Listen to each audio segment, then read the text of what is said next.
bienvenue dans la shop. Aujourd'hui, on déballe un nouvel outil et on l'installe dans la shop. Cet outil-là, ça s'appelle en anglais Box and Pan Brake. En français, ça serait plieuse à tôle pour boîtes et plateaux. C'est le genre d'outil qui sert à faire, par exemple, des boîtes en métal, comme les tiroirs de coffre à outils, ce genre d'affaires-là.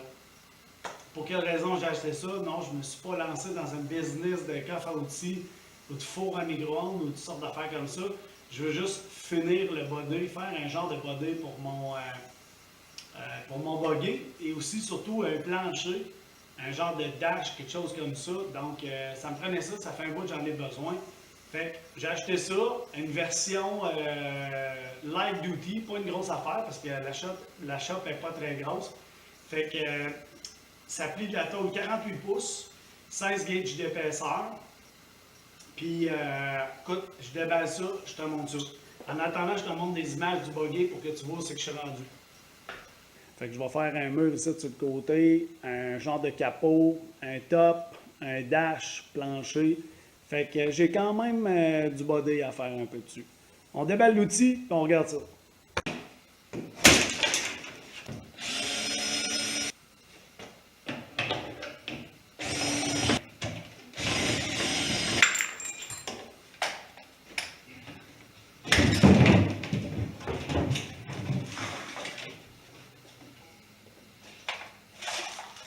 Mode d'emploi. Ça, c'est le contrepoids. Je lève ça ici. On rentre la paire de tôle là. Je lève l'autre bord aussi. On écrase ça ici. Et une fois que c'est écrasé, je lève puis je plie. On va le faire en démo, style, avec la première affaire qui me passe sous la main. Petite retaille de tôle. J'en tire ici. Je le serre. Plie. Je redescends. Desserre. Sors ça. Et voilà. Un beau petit 90 degrés ici. Fantastique, hein? Il reste juste à faire un pied. Un peu de comprendre ce qui se passe.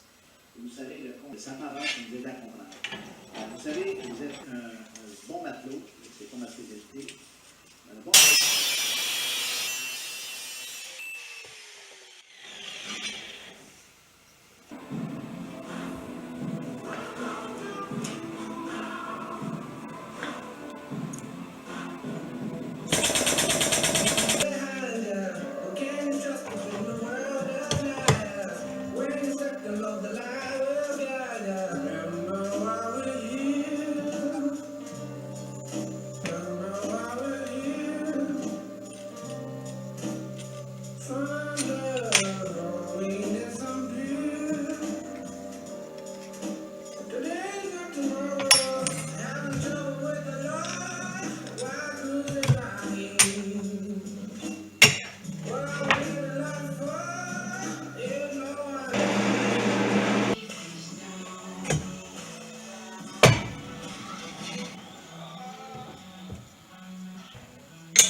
OK, fait qu'on est demain. Ça, la peinture est chess.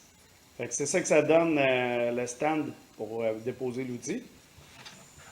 Fait que j'ai peinturé ça avec la Rust-Check Rust Converter comme primer. C'est super bon, ça fait un job au bout. J'ai jamais eu de trouble avec ça. Peinture trincrylate pour faire le finish. Je suis passé chez Home Depot chercher de la quincaillerie pour installer les vis puis visser l'outil. Sur le frame, j'ai mes roulettes. J'installe ça tout de suite. Je vous montre ce que ça donne.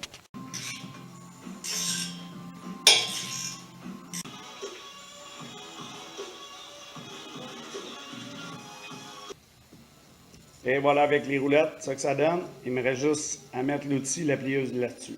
Pour lever l'outil dans les airs, OK, ça pèse 300, 300-400 livres, là, 355 livres, je pense. Fait que j'ai mon copain ici qui me donne un bon coup de pouce. Toujours bien pratique dans un garage.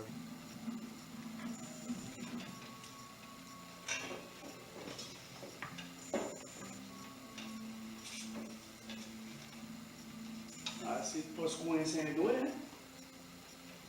C'est intelligent.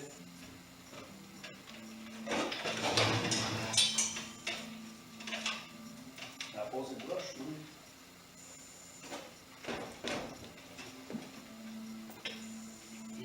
Et voilà.